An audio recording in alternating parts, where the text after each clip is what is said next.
Good evening, everyone. A very warm welcome to this year's annual Garrad Hassan Renewable Energy Lecture. This lecture series was started back in 2008. It was set up by Andrew Garrad himself, who, as I'm sure you're aware, has been a pioneer of the wind energy industry, and more recently through a number of activities, but in starting last year, becoming a Royal Academy of Engineering visiting professor in renewable energy at the university, is now supporting a range of new teaching and research initiatives linked to renewable energy. So since 2008, we've had a wide range of prestigious speakers. Tonight's speaker is no exception, Martin Wright. But I'm going to hand over to Andrew in a minute to introduce Martin for tonight's presentation. There will be a chance for questions at the end, but please could I remind everyone that if you want to ask a question, please do so through the Q&A rather than the chat function of the webinar. Okay, so I hope you really enjoyed tonight's lecture. Thanks again for Andrew for all of his support, and many thanks to Martin for giving tonight's presentation. So I'll hand over to you, Andrew.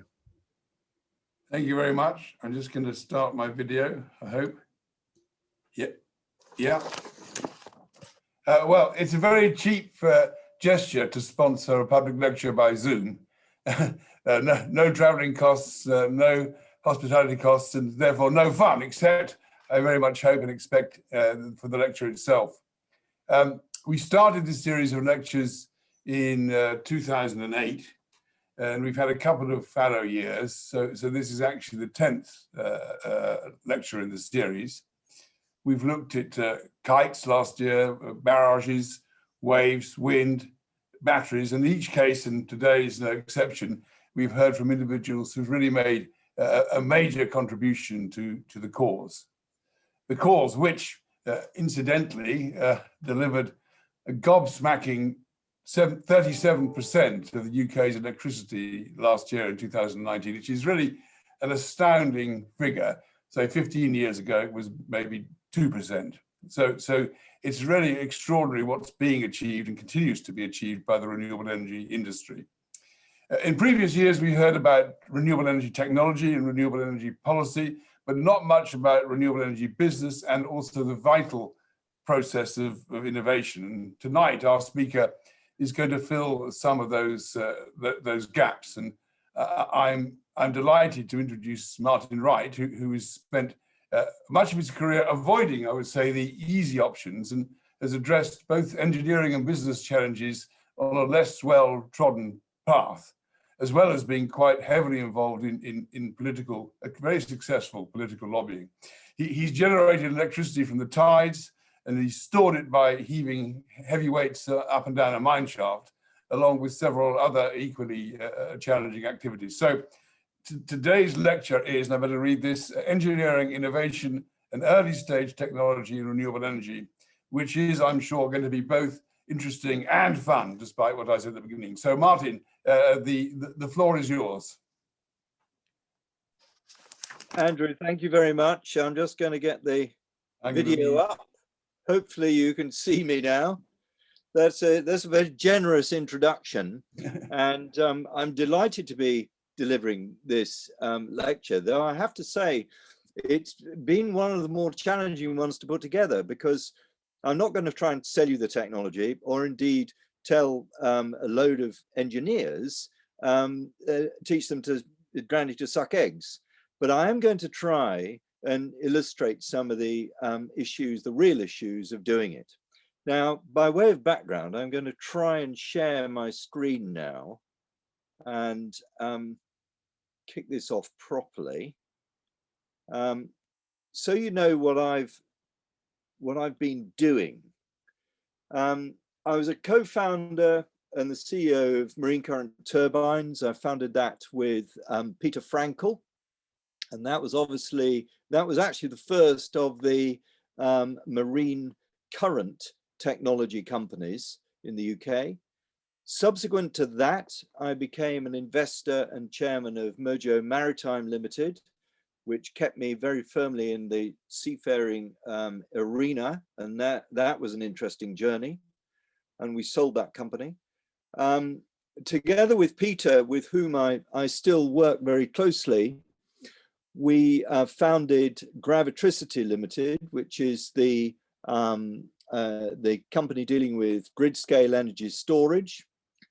For my sins, I am still the chairman of the Association for Renewable Energy and Clean Technology, which is an industry body covering most of the technologies, really, except for offshore wind, which is covered by Renewable UK.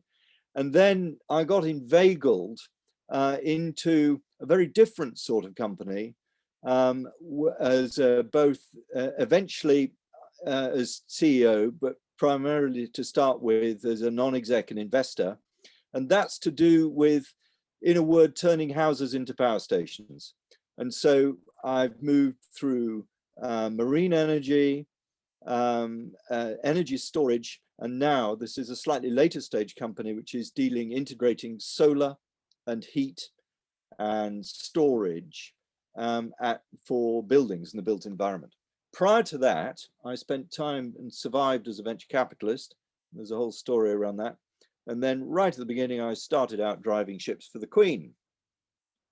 So what I'm going to try and cover here, and this is almost like an aide memoir for me, is I'm going to take you through these companies and try and highlight, either through anecdote or illustration in some way, what it is like to be involved in engineering in an early stage company.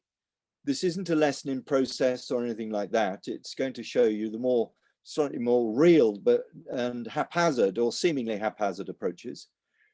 What is innovation really, and engineering's place in it? Now, you would think that engineering would lead it, and it is indeed probably a very large element of it, but believe me, it's not the only element, and you need others in there too.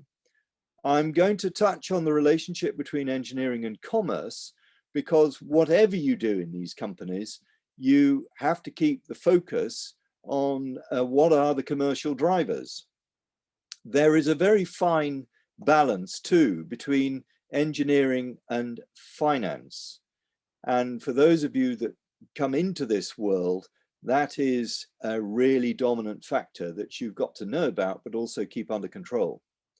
I'm hoping I will illustrate what intellectual property is, which goes beyond just patents. In fact, I'm not really very interested in patents, but financiers are. I think intellectual property is very much a human asset more than anything. I do believe there's no substitute for doing, and that should become obvious. I'll touch on risk, but I've put a little comment there, which is it's why you exist. It's worth noting that an early stage company developing technology, the only reason you exist is because no one else has been able to take on that risk, or is willing to do so, or is too sensible to do so. And therefore, as you're working and you're doing your engineering, you have to take risk. You're not there to be safe. You are there to make very, very fine judgments, but to take that risk and to push the barriers. And you should be encouraged to do so. I touched on people, and really the issue there, and again, I hope I can illustrate it, is that you're in a high growth, if you've got it right, you're in a high growth company, which goes through quite a few cultural changes. And what is right for one stage of the development very quickly is not right later on. And team working, genuine team working, is absolutely core and central to your success. There's the issue of the market, and I've put a note there, which is timing, because you're never ever going to beat that. And when you're making judgments about these companies, it might be the best idea in the world, but if its timing's wrong, it ain't going to take off. It's as simple as that. And then finally, I'll probably have some rude comments to make about government.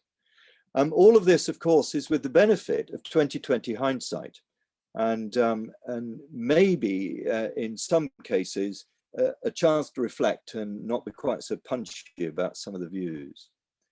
Well, first of all, marine current turbines. I was a venture capitalist at the time. It's worth saying what the genesis of this was, because it's a very sort of typical story. These things happen as a result of a strange meeting. I was getting on with investing in stuff, and periodically, like sort of the Thursday a month, I'd see the bloke with the left-handed frying pan. Because you never knew what would come out of that, and there could be some quite interesting stuff, and occasionally we did some early stage. I met Peter Frankel, and he was talking about this. I was very interested in energy, and I knew, though it was not an asset class and not an area we were investing, I knew that energy was going to become very big, and there was going to be a significant change in it. This was all driven by good stuff like, you know, the Silent Spring and stuff I'd been reading in the background, social limits to growth, etc., etc. But it was not an asset class. However, having been a naval officer, I knew exactly where Peter was talking about. I knew there were a lot of these tide races around the UK, and I'd spent quite a lot of time going through them sideways in big ships. So I was convinced there was a lot of energy there. So what started out as a chance meeting there, I checked it out with the commercial director of SSE, who I knew at the time. I was dealing with the Keadby power station actually on that. And he said, no, you're not mad. Why don't we do something with it? So MCT started over lunch in a rather nice restaurant just off Covent Garden. And that was really it. Now that's a very typical starting point, and I'm sure anybody who's been an entrepreneur will realize it's chance meetings like that started. And Peter had got the bones of a project together. First thing to do was to pull together something of a consortium with the investor base, and we managed to get a very entrepreneur-led company down in Falmouth involved called Secor. And that started a very long relationship, and I've got some extremely good friends down there. But it was a very interesting start to this. So we had to prove that we had a tidal turbine. It's an ugly brute. We had to do it against a budget which was too tight. We had to replicate a grid with it, and that in 20 hindsight was a mistake, because it kept tripping, and we had more trouble with that aspect of it than ever had we hooked up to the grid. But we were never going to get the money, that's the first stage of talking about money, to put it in. So we just had to prove that we could get this thing in the water. It would do roughly what it said.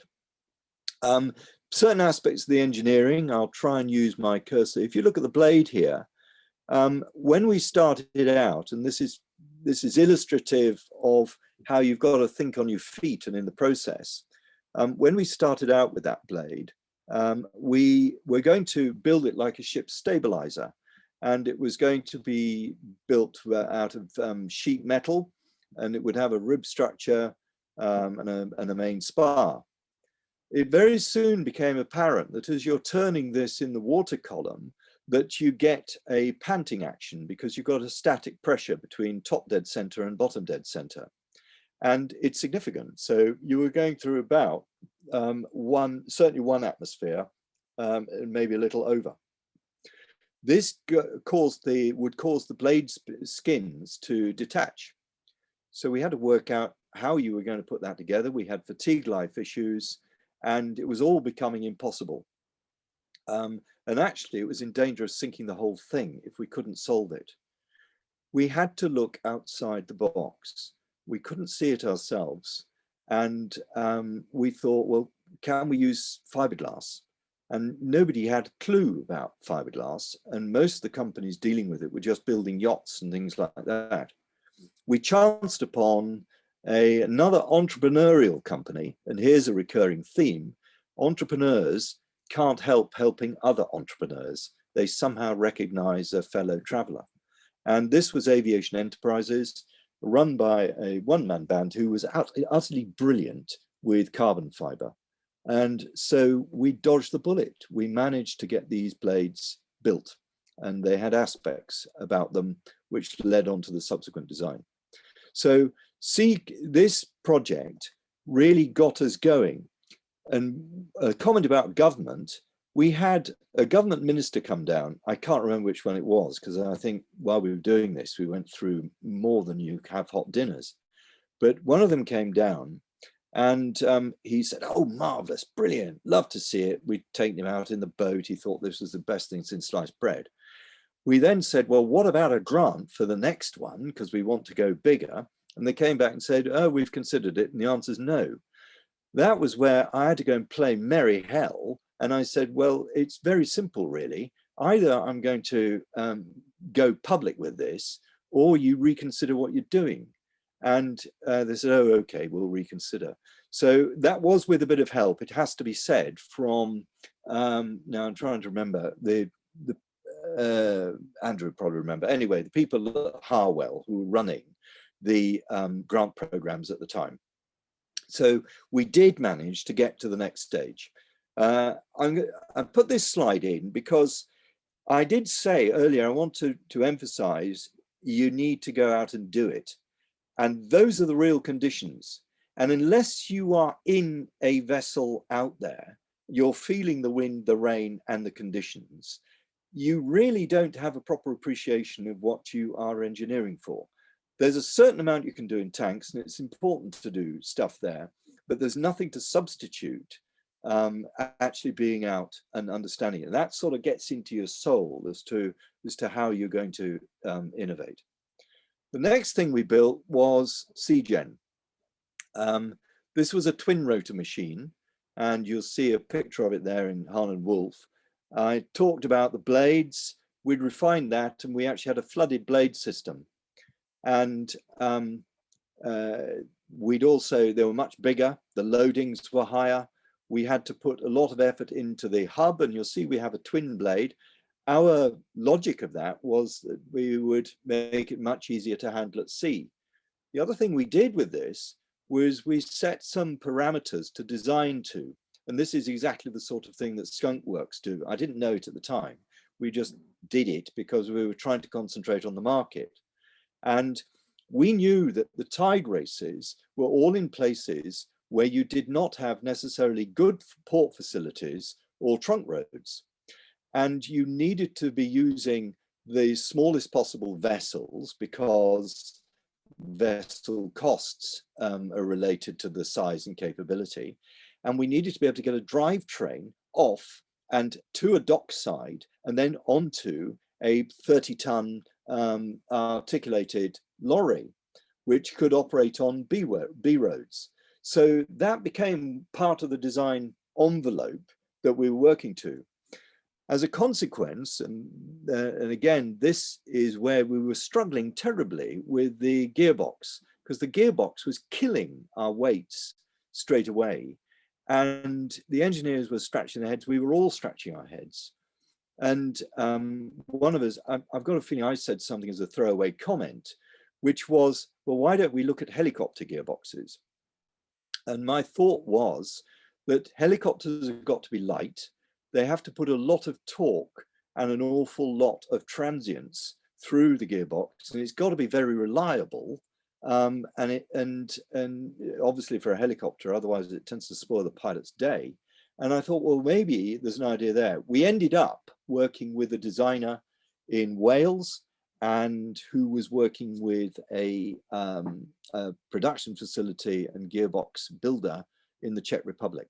And we actually ended up with this with a really beautiful gearbox. It was very light and it solved the problem. But I illustrate that because that was, where has the problem been solved elsewhere?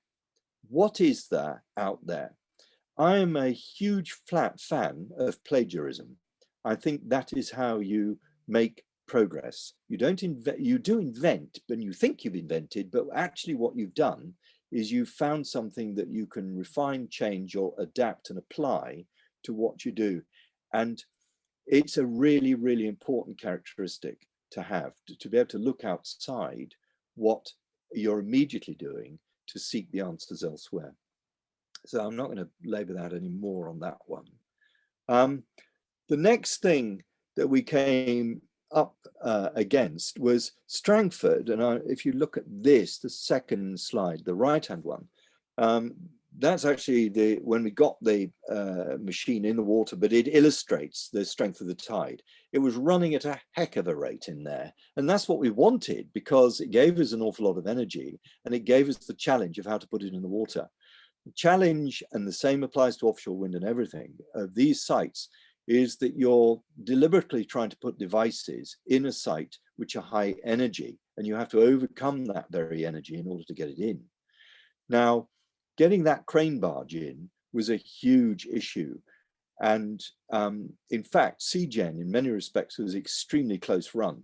And this tells you something about risk, and it tells you how you sometimes really do not know the answer. You are hugely dependent on your friends and others who are willing to get into this hole you've got into with you and help dig. Now, I told you we had Seacor. I'd been working with Peter Clutterbuck, who I think is known to the university. And Peter was their construction director. And I ended up as the, if you like, project director of this. We'd employed some consultants. I won't tell you who those were.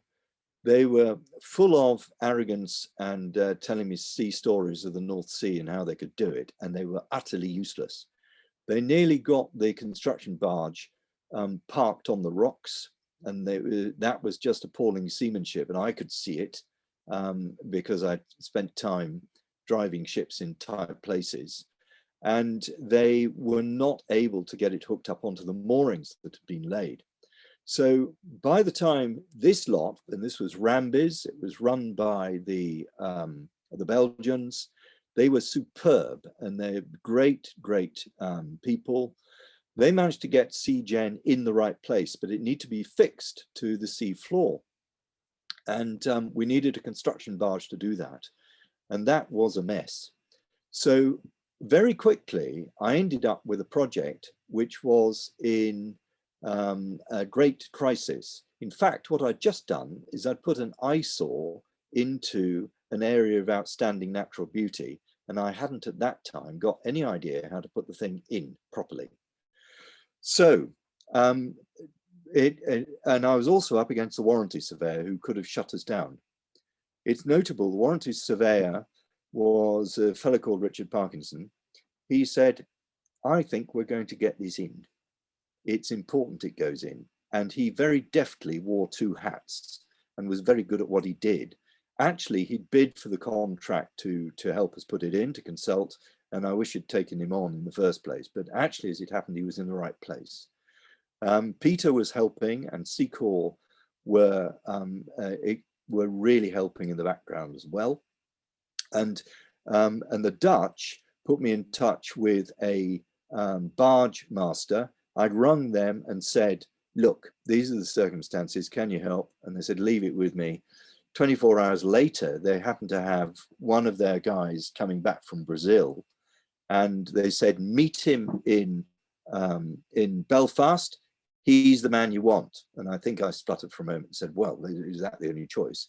And he said, he's the man you want. And they were absolutely right. And the sort of cometh the hour, cometh the man. Now this is, you end up in situations where, and this will happen in all early stage technology companies, I'm sure, where you have an absolute crisis, you're trying to keep your investors off your back, you're running out of money because you're spending it like water, you don't have the answer, and by God, you've got to pull people together, and you've got to think, you have to think and engineer on the spot. And this is not, you have to drag on everything you can.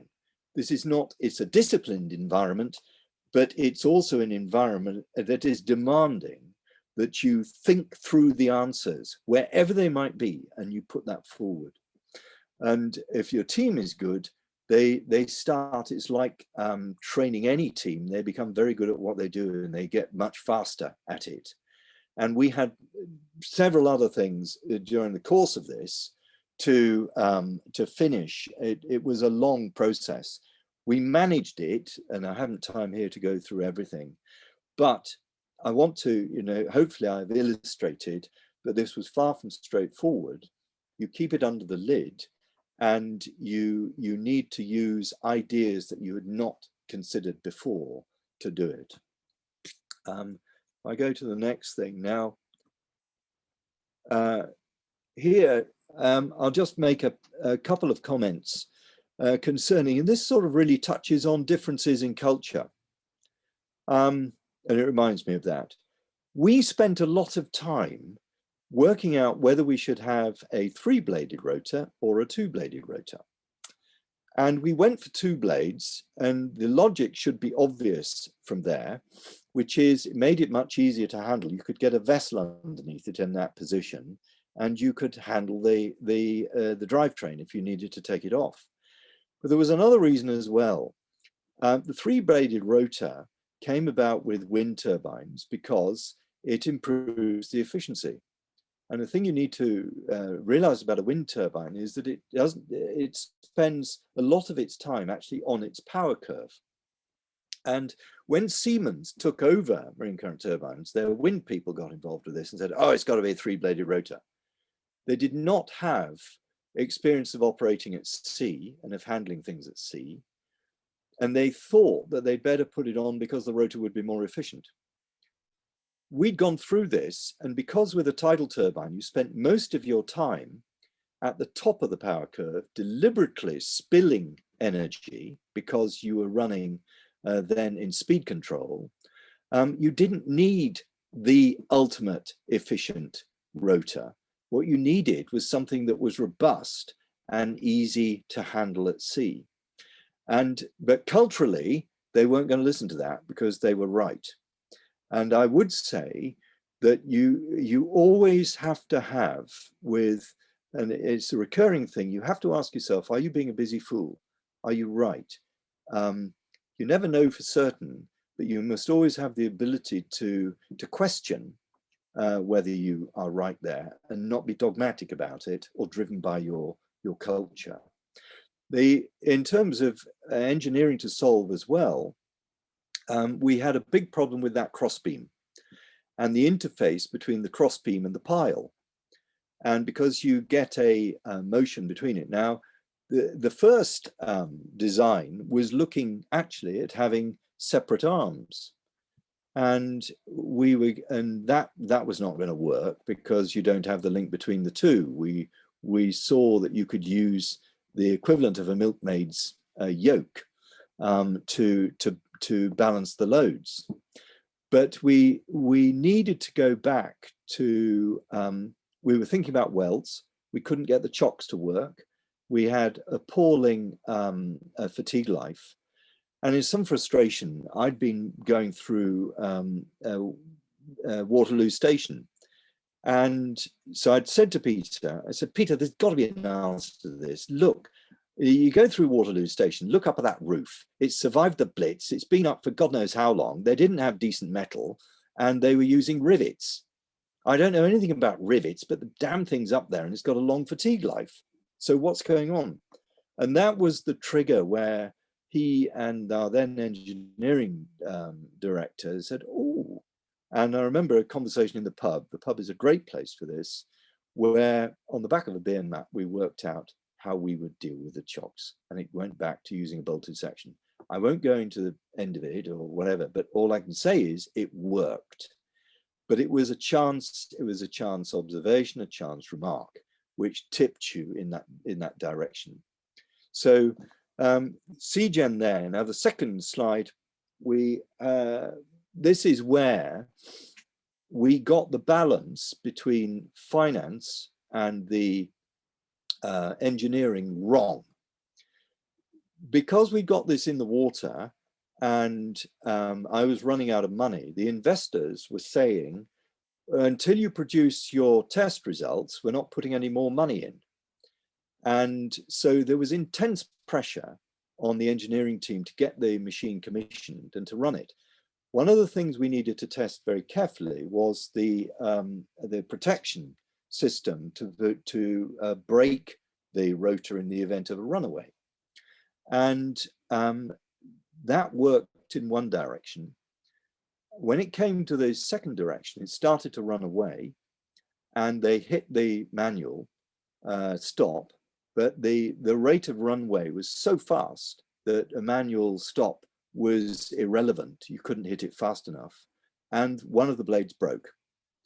That was obviously pretty shocking, and it was disaster as far as the investors are concerned. Oh God, we've got it all wrong and all the rest of it. Terrible for the engineering team because they'd been working flat out, and there they were, a mistake had happened, or a disaster had happened. What had gone wrong? It is utterly vital in those circumstances to stay extremely level-headed. Work out what went wrong, find it, give room for people to find it and not feel under the cosh or blamed for it. Actually, it was a really, really interesting outcome. And as with all your mistakes with developing this technology, I would say don't be frightened of the mistakes. They will happen because you can't anticipate everything, and you learn from them, and you get much better at really working out where the problem was. The problem sat in the software, where with the change of the tide, a particular parameter was not correct to allow the rotor to stop. Could go into more detail, but not now. And in fact, the fact the rotor broke, the blade broke, formed a mechanical fuse. I don't think we'd really anticipated that, but it meant the drivetrain was fine and it survived.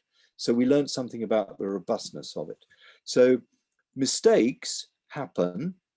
You can't anticipate all of them. Sometimes there are a cascade of things. That was definitely brought on by top pressure and forcing the timeline. And it just shows that you need really good, you certainly as a CEO, you've got to balance that pressure from the finance side and with the engineering. But the engineering also need to understand the pressures of finance, which is time and concerns about cash and all the rest of it, which set the parameters in which you're working. So Tidal, I put this in, and it's been in previous things.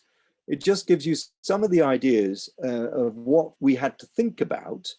And when you're involved in early stage, you have to gather all of this together, and your engineering process has to take this into account. First, of course, was safety. And tide races are very dangerous places, and you need the right tools for the job. I'll come on to that in a minute, because that really led on to the next company. Cost. The machines cost, but the installation also costs. And of course, later on, you've got O&M. You, even at the stage where you're developing what is a prototype, you have to think about O&M. The way I liken it is that the prototype we did was more akin to the first of class of a ship than it was a prototype where you build it and then leave it and you're not going to replicate. So you needed to do a lot more work around it and think through the issues. The thing about cost is the machines, as far as Tidal was concerned, certainly when I was involved, the machines were about 50% of the capital cost. They were going to, the risk on those was going to diminish reasonably fast and could be controlled because you were producing it on land and you were doing it within a factory environment, and that would see cost reduction. The installation cost and intervention was also 50%, possibly a little more, but it had somewhere between 75 and 80% of the risk. Now, what was interesting going forward, and this is where I'll make a note about government, is that government got absolutely fixated on the devices. And in my view, the devices had ceased to be the area that you needed to fix most on, because we'd got devices and we could refine them and we knew where we were going after a while. What they refused to do was invest in the appropriate tools. And their reasoning was, oh, well, we can get those from the North Sea. And the oil industry know what they're doing. Well, the oil industry do sumo wrestling, and we're doing renewable energy. we don't have high energy density, we can't afford to waste money, and we don't have a fully shaped supply chain and commoditized consumer base and all the rest of it. What we have is a need to deal with low energy density, harvest it very efficiently, and to keep our costs down. This is judo. This is not sumo wrestling. So installation was a big issue. And also, if you're going to get return on your capital, then where are you going to get the biggest bang for your buck in terms of investment? It would be on the installation. The technology, even at this stage of development, you have to focus on what the reliability is going to be.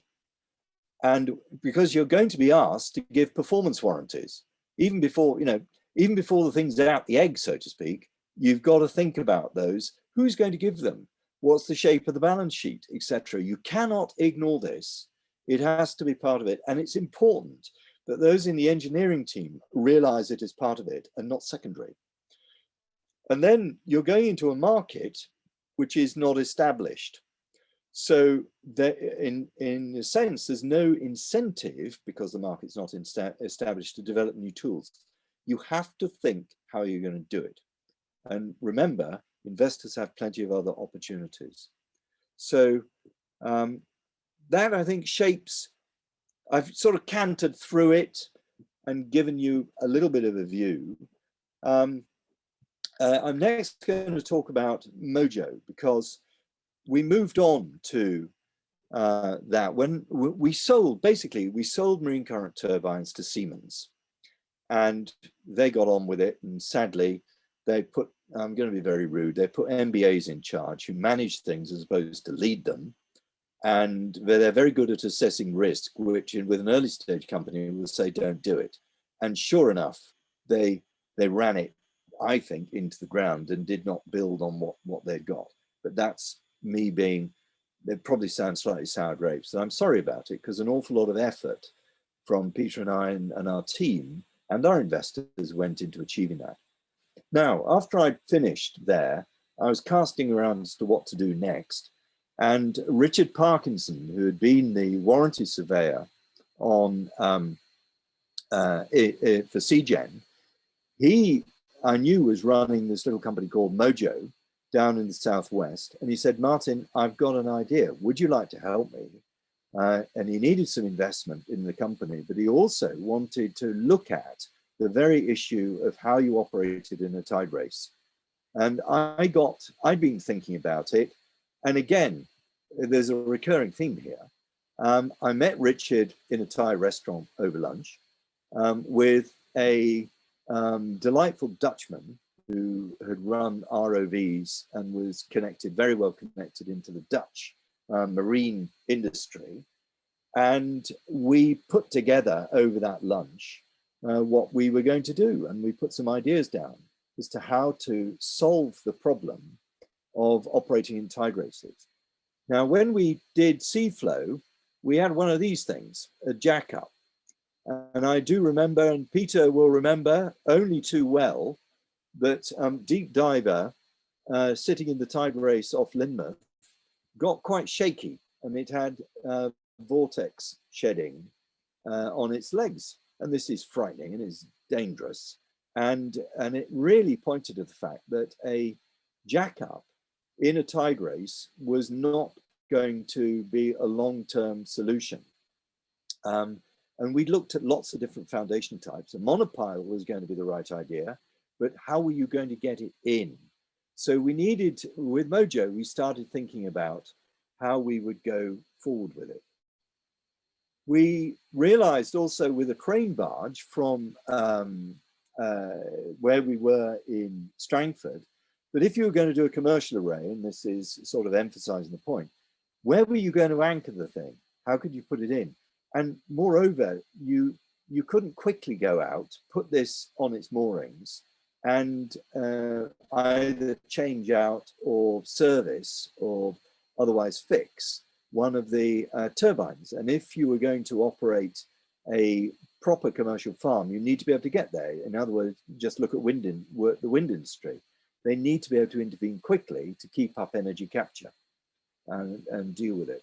So those weren't going to work. Oh, hang on. This is not, I hadn't seen this. We knew that a subsea monopile was optimal. ROV operations, really forget it. You weren't going to manage that. Moored barge solutions were never going to work. There were too many near accidents in the sector. We had at least 2, probably 3 when we were putting in SeaGen, which is very uncomfortable. You can't do that. That's not a sensibly designed solution. Of course, site developers want high standards and you need to lower the risk. We thought dynamic positioning was the only option at the time. Maybe things have moved on. And so we came up looking at some vessel comparison. Now, we looked at EMEC because they were looking at using offshore construction vessels. And these are expensive, but they're monohulls. They're driven from the stern with propellers, and they generally have bow thrusters.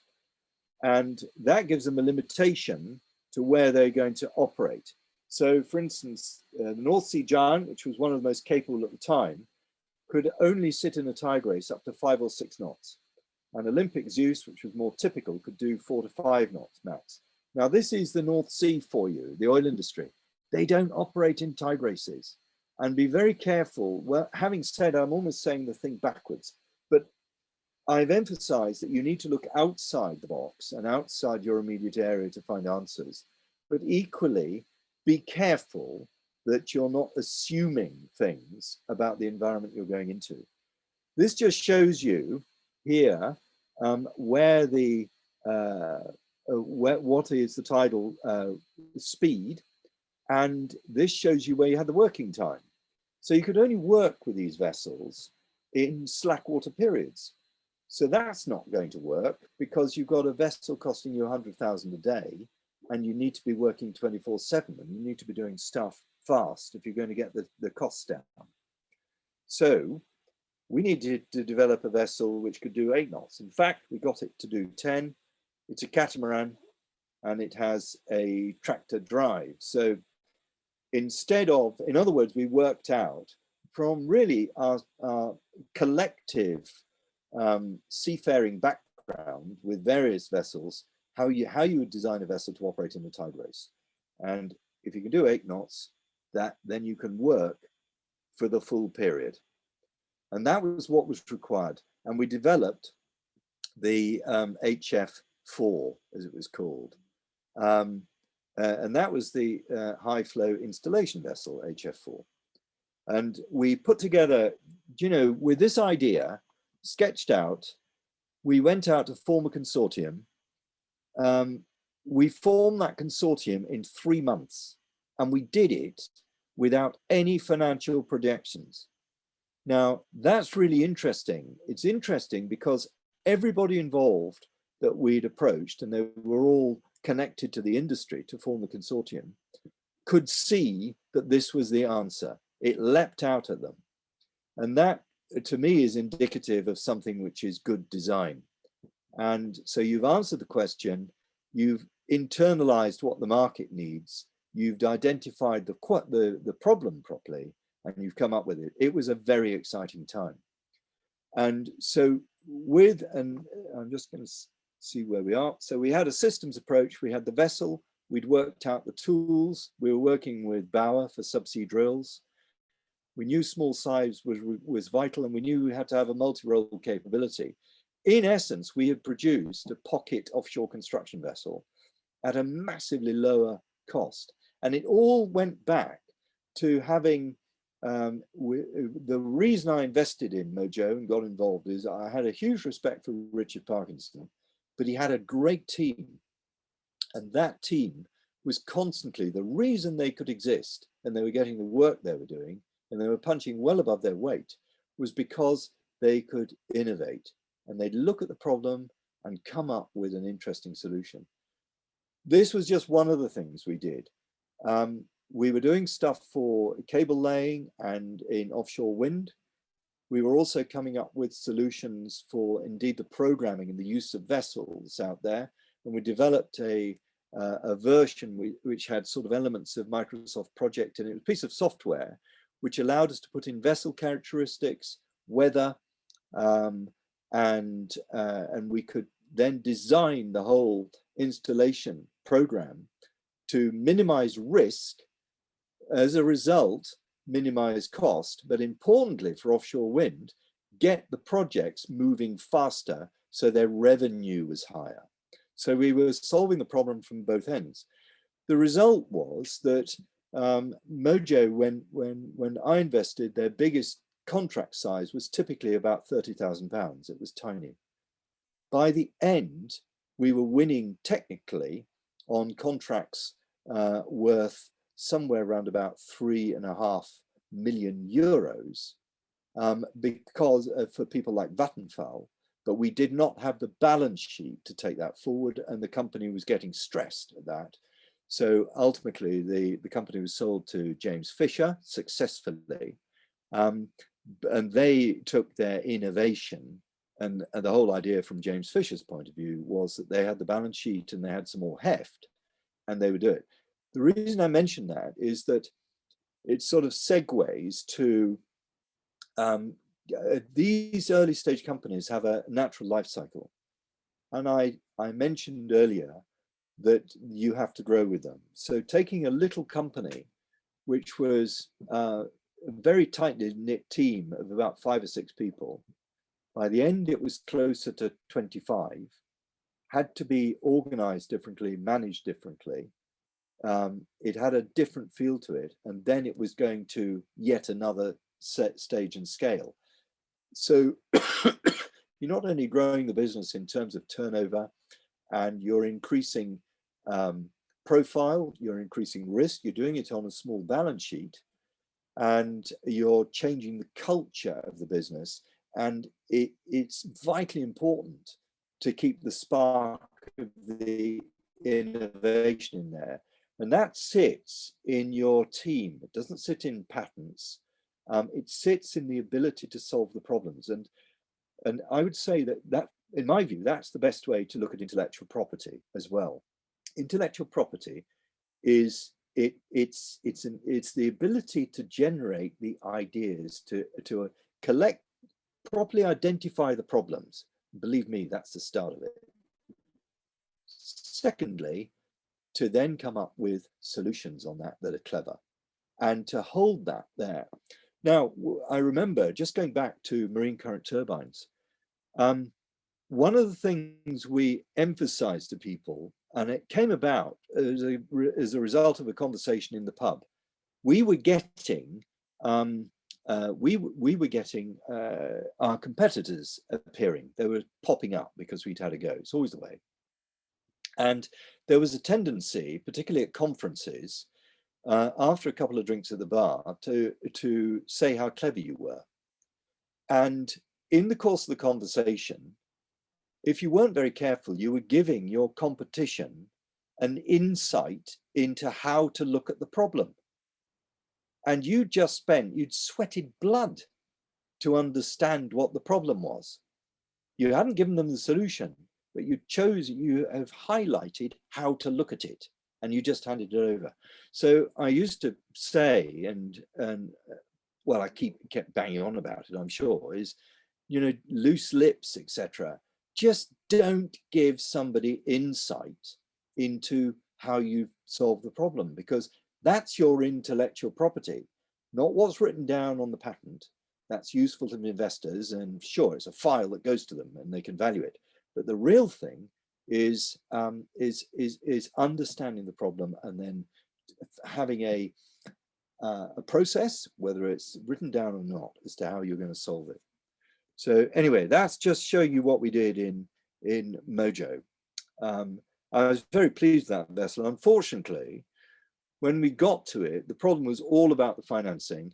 And if you're going to build a ship, and we got it through class, and we'd got builders organized and everything, you need to have a contract to go to. And it was at the time where vessel rates were dropping like a stone, and there's spare capacity in the offshore vessel market.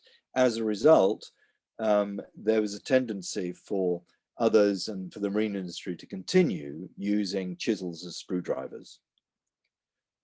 This just showed the dynamic positioning. I can sort of move on from that. And if people want to know, I'm happy to talk in another time. This just shows you the impact of the cost. So because you could cut your installation time, and you had it's very simple, cut installation time, lower your day rate, and you have a dramatic impact on the workings. And this was the principle of everything we tried to do in Mojo. In fact, the problems we took on there, we would ask when we were looking at a new project, could we cut the cost by at least 50%? And that was one of the tests for taking on the job. Could we add value to that extent? And if we could, there might be some intellectual property, there might even be a patent for us as well, but it meant that we could add real value, and that would be the follow-on work, etc. Right, almost it's a case to take a pause now. That was the world of marine energy, and now I move to Gravitricity. This is energy storage. What it has in common is that it's with marine current turbines, is that it's a pure technology startup, so it's cash burning. And Peter and I have started it. It's another conversation where we were musing on what could we do next and where should we look. And we knew that energy storage was vital, and what could we do at the grid scale. And we looked at batteries, and we thought, well, there are all sorts of issues with batteries. What does the grid need? And we concluded that maybe we could do something mechanical. And it has to be said that was, Peter's forte anyway. And could we do something mechanical which made sense? So Gravitricity was born, which is lobbing clockweights down a hole, basically. And we put in the initial patent, and we got a grant to see if it made any sense. And that was about 30,000. We did some work on that, and yes, it seemed to make sense. But we didn't really pursue it, with any alacrity at that stage, because we didn't think the timing was right. We were also at the stage where we thought we need to introduce somebody else to this. We don't want a repeat of what we went through with MCT. Let's see if we can widen it, and let's see if we get the timing right. Anyway, so I'd say I think we did learn something from the previous ones to go into this. If I show you a picture of what it's about, you may or may not have seen it. The idea is that you have a weight going up and down. We thought, well, they're mine shafts. It's very simple. We thought them loads of disused mine shafts. Wherever you had a winding engine at the top of a mine, you would have a grid connection. And so why don't we chuck weights down a hole and use that? In effect, it becomes distributed pump storage, but with the advantage of a much more efficient cycle time.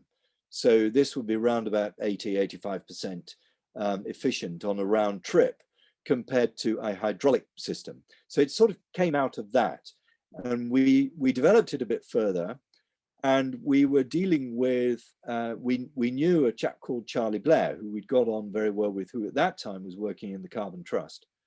And Charlie got quite enthused by this. He'd done a lot of work separately on storage, and it's a little piece of serendipity. It was the right guy at the right time. And Peter and I said, what do you think we should get him in? And so we chatted to him, and Charlie said, yep, I want to have a go. So the main thing is he was willing to commit to it and put a lot of effort in. So we brought him in as a founder. He took an investment position. And then that really was the thing that started to drive Gravitricity. And it has ever since. And we've now got quite a team. We've done, this is just showing what happens when you put metaphorically a cork in the top. And so you can do compressed air storage with the hole. The principle being, and we've patented some of this, is you want to use that piece of infrastructure in every single way you can to maximize your revenue and the return on the investment that's made in the core piece of infrastructure. This is just a schematic saying it should go under buildings and to demonstrate the fact it can be part of grid support on a distributed fashion.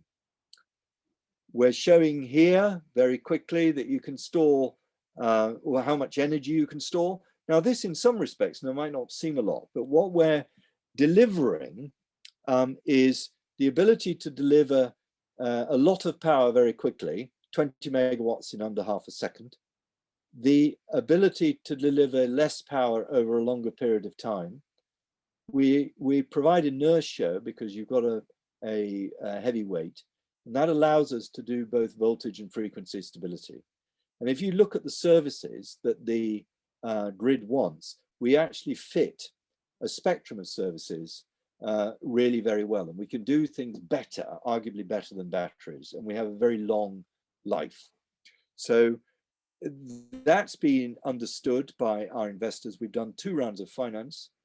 In 2008, we had just got Gravitricity in the, I'm going to move, no, sorry. We just got marine current turbines in the water.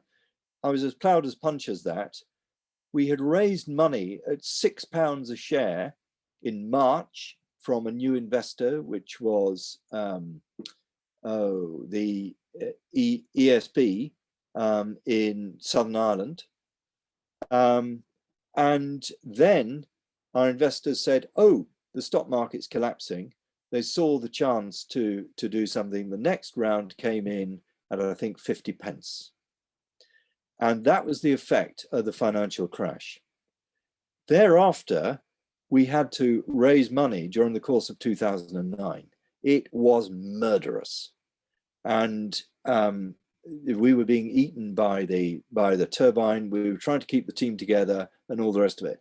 Now, the reason I mention this is I think it's important that if you're going into one of these early stage companies, then you will get bumpy patches, and you need to have a degree of, I look for in people mental toughness. Can they cope with that? Can they keep a good outlook, manage it, and keep it together while we solve the problem? The thing about the financing is that if you've actually got a very good idea, even though you might have to accept a lower price, and you might be grumpy about that, you will get funding, but you won't get it. My experience of money is that it never comes in until the 59th minute of the 11th hour. You can plan as much as you want. You can give yourself as long a timeline as you want, but investors don't actually do something until that last minute. And I'm sure others will support me on knowing that. That is a very worrying time for your team, because they're thinking, when's it going to happen? How's it going to happen? This is the reality, one of the realities of being in here. So you have the excitement, you get a lot of freedom, you are encouraged to take risk, you're encouraged to put your ideas on the table. The company doesn't actually exist without risk, but the downside is that risk can really bite, and it can start to bite personally when there's uncertainty about your income. All I can say is keep steady, and if it's a good idea, it'll get funded. There'll be a way through somehow. Next, whoops. I think I'm just talking about Gravitricity. I thought I'd show you that we are actually, we've put together a partnership with Houseman, which is a Dutch company. That's interesting in itself because they've got capabilities which I think are not as prevalent within the UK. I'm finding that actually quite a lot of stuff is done abroad, where we seem to be quite good at innovating stuff and getting companies to a certain stage. But you will find, I mean, a classic example is offshore wind. The turbines are made by the Danes and the Germans and the Americans. The installation is done by the Dutch and the Belgians.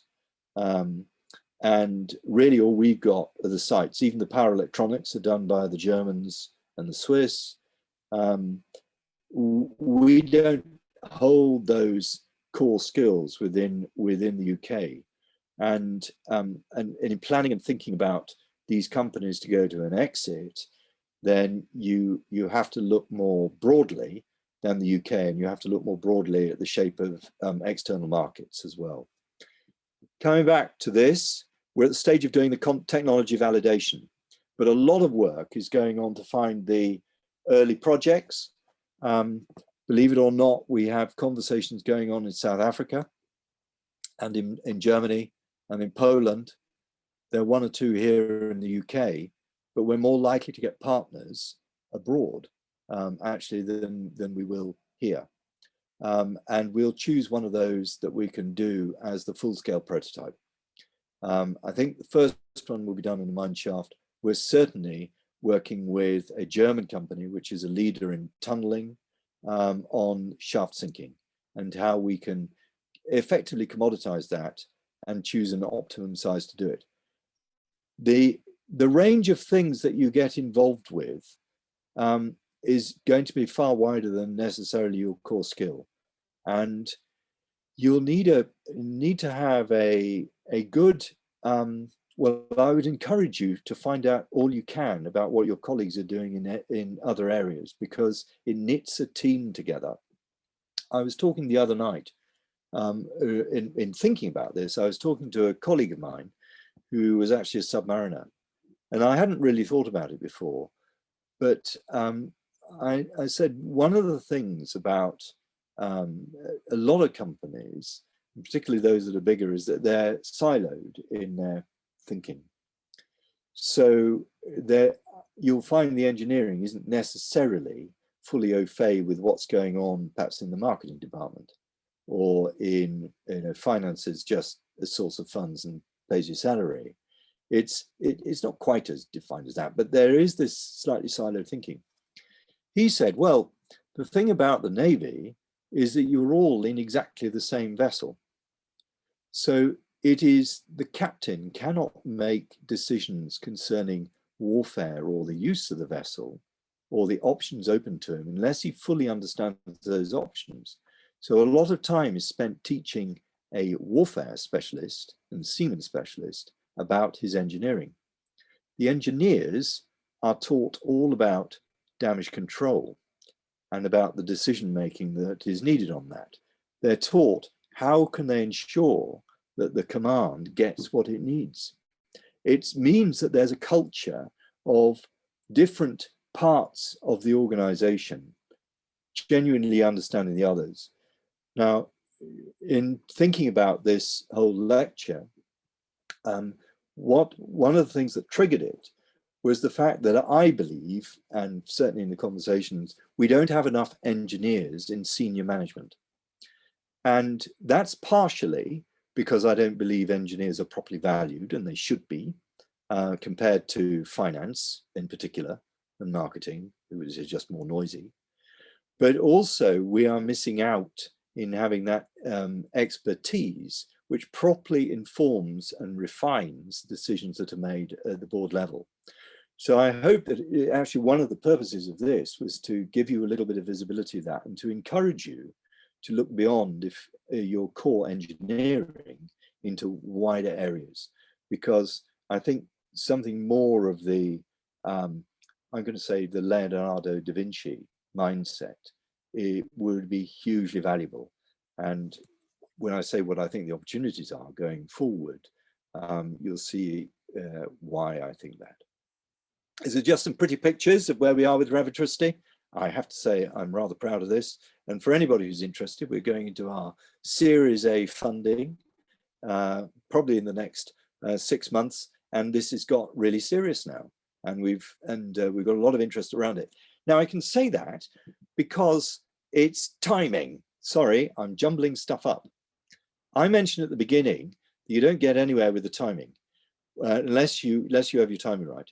With marine current turbines, we had our timing right at the beginning because everybody was excited about the prospect of marine energy. It became harder as it went on.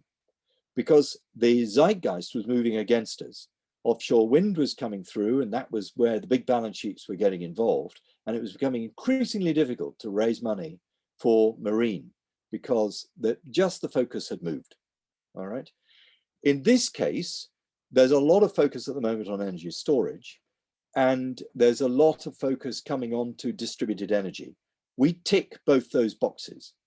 So the whole business plan and the corporate plan for the business must take account of that, and we have to raise money and use the moment because the timing is pretty well right. If it goes against us, then we'll find it very difficult in a cash burning company to raise the money. That's when you've got to have plenty stuffed under the mattress to look through that.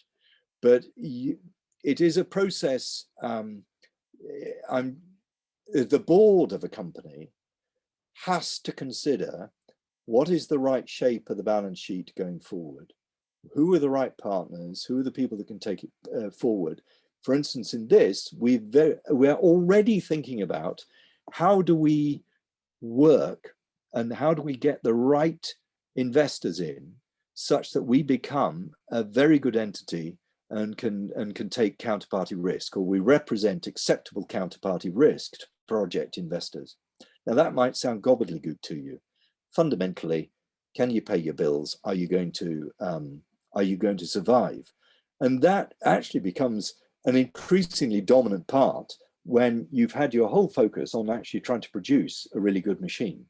So as engineers, to have a visibility of that or to have a little insight in that, it's hugely valuable because you become au fait with the whole thing. It's about the team working again. So finally, a completely different business, -7. -7 is all about a virtual power plant. It is fitting into the built environment, a means of energy capture, a means of transferring heat and warming the home, of storing both heat and storing PV. And it is a fully integrated system. I got involved in this when actually it looked rather different. And I'm going to put this looks a very pretty roof. Bluntly, it's hopeless. And the reason it's hopeless is it's too expensive. There are engineering flaws in it, which are not apparent looking at this. And though it looks pretty, and people say, oh, it looks like slate. And of course, you can see here that that's PV embedded, and this is just slate. And that's also a heat collecting roof. The problem with it is it became a warranty nightmare, which very nearly sank the company. It's a lesson in more haste, less speed in getting a product to market. And if you're going to the consumer market, by God, you have got to have that sorted out, because you cannot afford with something so distributed to get that wrong. Besides which, other technology, and I'm going to go back, was dominating how it is. Now, if you look at this is a PVT panel, and it might not be as pretty, but the truth of the matter is that size and footprint is exactly how solar cells are produced in China. They dominate the market, and you are going to have to buy your solar cells like that. And unless you do it on that footprint, you will never hit crushingly low price points. So this is actually fabricated in France. I've done a deal with a French company out there, superb product, and they've integrated with the heat exchanger on the back, quite clever with the stuff they're doing. And that now works with a Spanish company here with a heat pump, which is pretty stunning in its performance. And that will now do heating and cooling. So we're going to be offering a complete solution, which will even go to doing renewable cooling. So that's a different story. It's been much closer to the market. I've had a turnaround to do there, and a complete re-engineering, a piece of systems integration. We're doing clever stuff with software for demand side management. And that is much closer to the market. That's now reaching the stage where we are in discussions with some big entities that want to roll this out at scale and use our design capability and system integration capability.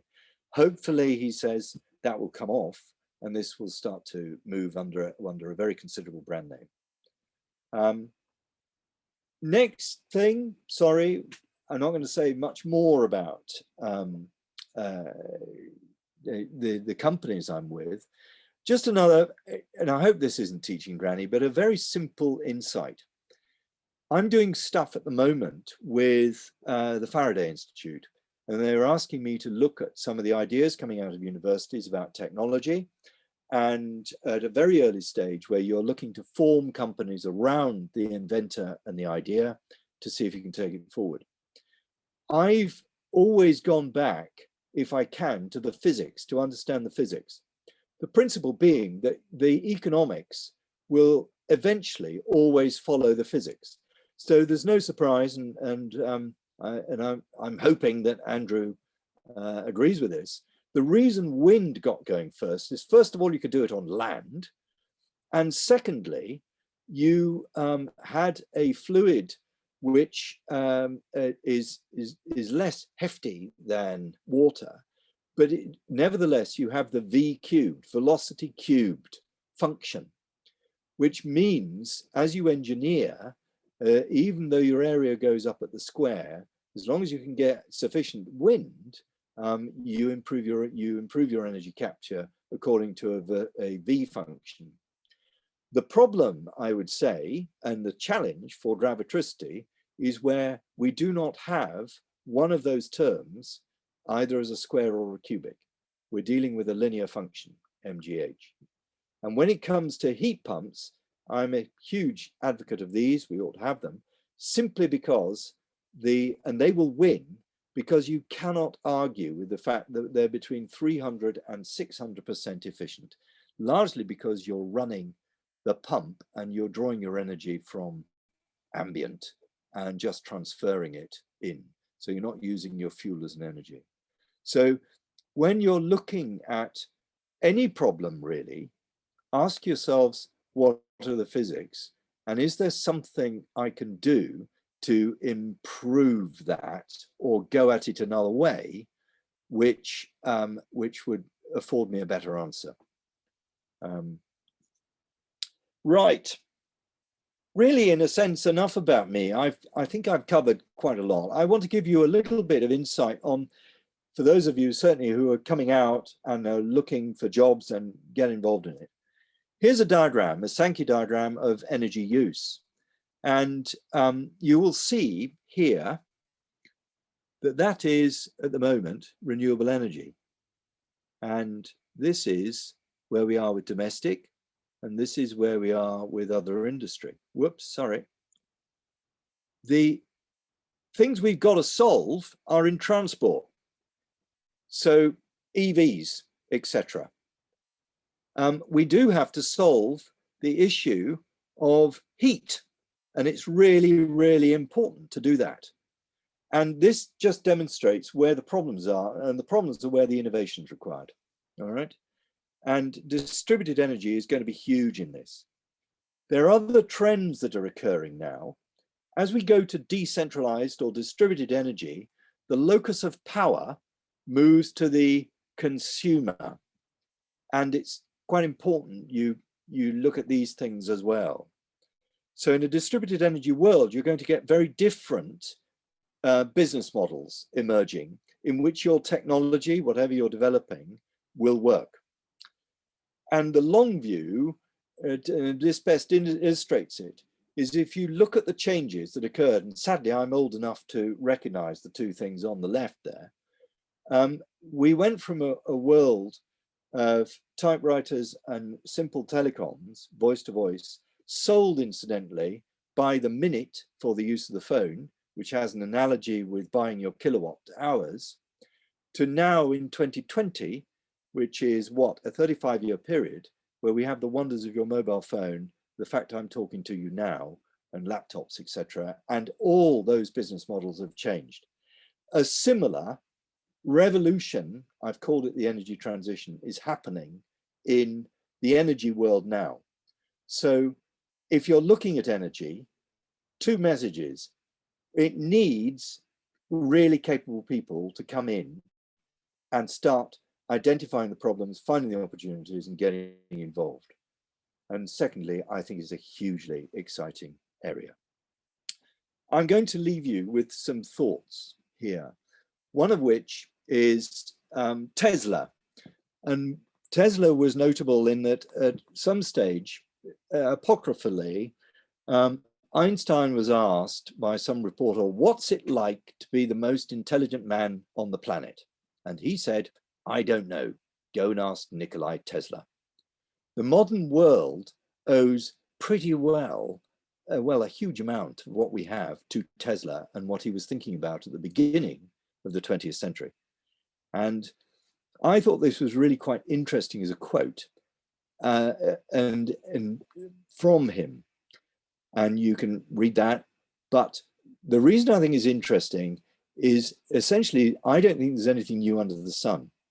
What you've got to do is observe, learn, pick it up, and shamelessly copy it into the way that you need it. And then the final thing, and I really need to change to something else.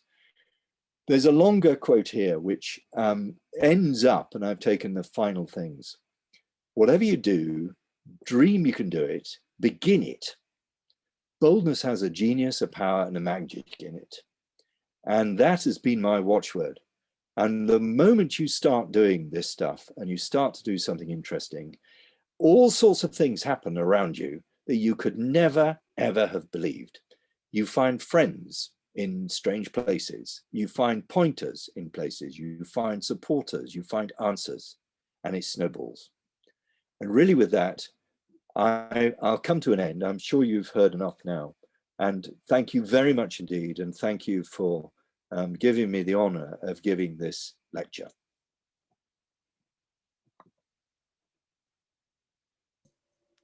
Well, thank you very much, Martin, for what was a really inspiring lecture.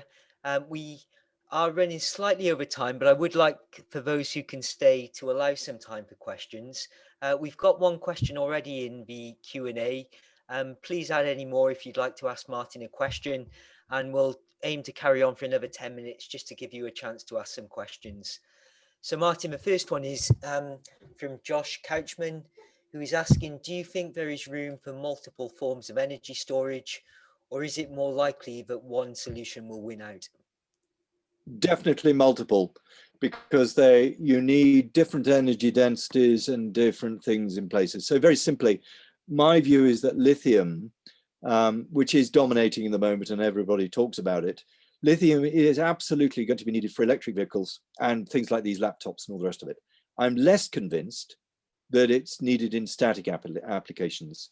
And there, I think you might find that flywheels will come through, small flywheels. You will find possibly that lead acid emerges, and I'm aware of some technologies around that. And of course, you know, I've got to say gravitricity, but that's focused very much on a particular grid aspect. Now you've got things like flow batteries. So I'm sure it will segment, and you'll use the right technology in the right place. At the moment, it is not entirely clear how that will happen. Okay, thank you. And Alan Champneys is asking, isn't broad gauge versus narrow gauge an example where installation and business trump the physics? Oh, yeah, I mean, that's the, well, the physics was fundamentally the same. Once you develop the technology, then it was a case of where the money was going to go. So I don't disagree with that. I think it is more relevant at the earlier stage when you're assessing whether a technology, or if you're going to develop a technology, whether it has legs or not. Okay, thank you. And you touched on it in the presentation, Martin, but what do you see as being the key elements of success for an engineering team? Choose engineers, choose your, first of all, the team has got to work well. More important than the qualifications of the individuals is whether they're going to fit in the team, because your ability to innovate and move fast is going to depend totally on the dynamics and the relationships within that team. Make sure you have a mix. Make sure you've got people who haven't got too big an ego. So because ego gets in the way of right decisions. All right. So I would think it's that. Also find people who are willing to take, I say take that risk, but it's a balanced risk, it's thought out, but are willing to do it. Okay. Thank you. And Miles Holden is asking, do you think electric cars are the solution for the automotive world, or is hydrogen a more viable prospect? Ah, interesting. If you'll notice with the electric cars, most of them are being produced for relatively short distances, and people have problems about, or talk about range anxiety. Most cars do not do much more than local journeys. And I will see electric cars dominating there. I actually see that electric drivetrains are going to dominate across the piece. Hydrogen is best burnt or utilized probably through fuel cells. And my view is that the bigger transport in the form of trucks, etc., will probably be hydrogen driven. The market hydrogen will be driven by them. It'll be driven by marine, and it'll be driven by aircraft, where we're going to need it. So I think there's going to be scope for both, but I would see a trend towards electric drivetrains because of the huge advantages of an electric motor. Okay. Okay, thank you. And Simon Pine is asking, what additional policies would you like to see to support technology to help the UK decarbonise? Right. Well, what I would like to see in the area I'm focused on at the moment is heat. Frankly, heat is not going to happen until you have a policy which engages the householder. There is, I believe that there are lots of people who want to do their bit to do something about global warming. The point is, at the moment, it doesn't make any sense for them to do it. So we have this problem of the technology is all there, but because it's not at scale, it's not cost reduced, and you have barriers to things being done. So for instance, if you, I'll give you an example. If you fit solar panels and such like, you'll pay VAT at 20%. But if you fill your car up, you pay VAT at 5%. That's ridiculous. So it's got to be sorted at that level. It's got to be sorted also. My view is I'd like to see stamp duty linked to the energy performance of the property. And so you give an incentive to the householder to fit the kit. I think there are mechanisms. Long ago, there was MIRAS, which was mortgage interest relief at source. Margaret Thatcher put it in place because she needed to kickstart the economy in 1979. It was a mess. And she was going to do it through regenerating through the built environment. That levered in vast amounts of capital because people could see that it made sense. As soon as the market started moving, they were seeing their equity was growing, and therefore everybody got in on the act. And before you know it, it was away. I think we need a very strong signal from Treasury, which is saying this is where we want investment to be made. That's effectively what they're doing. If they do that, then you engage the nation as opposed to just a few companies. Okay, so it's that sort of thing, and that's where we're lobbying in that particular area. There are other things as well. Okay, so I think we've got two more questions and then we'll draw it to a close, but one from Peter Clutterbuck, who I know you know very well. How do you cope with risk? Do you get rid of it or manage it? You always manage it. You cannot get rid of it. I mentioned the fact about the test of SeaGen. Do you know what? Even if we'd had more time, even if there hadn't been the top pressure from the financiers and passed on by myself, I think that accident would have happened because it was a risk that you just can't encompass all of them. It's only over time and learning that you're going to encompass all of them. So it's a case of getting the best ideas in the table, making sure that you go through it logically, and ensuring that you take the best informed decision. Do you know what? It's a bit like warfare. You never have all the information, but you have to make a balanced and sensible judgment. Okay, thank you. And another question from Alan to draw us to a close. So he says, one version I've heard of why wind was so successful is there were few venture capitalists and IP was shared. Failures were also shared. In marine energy, there was lots of speculative capital and hence lockdown IP.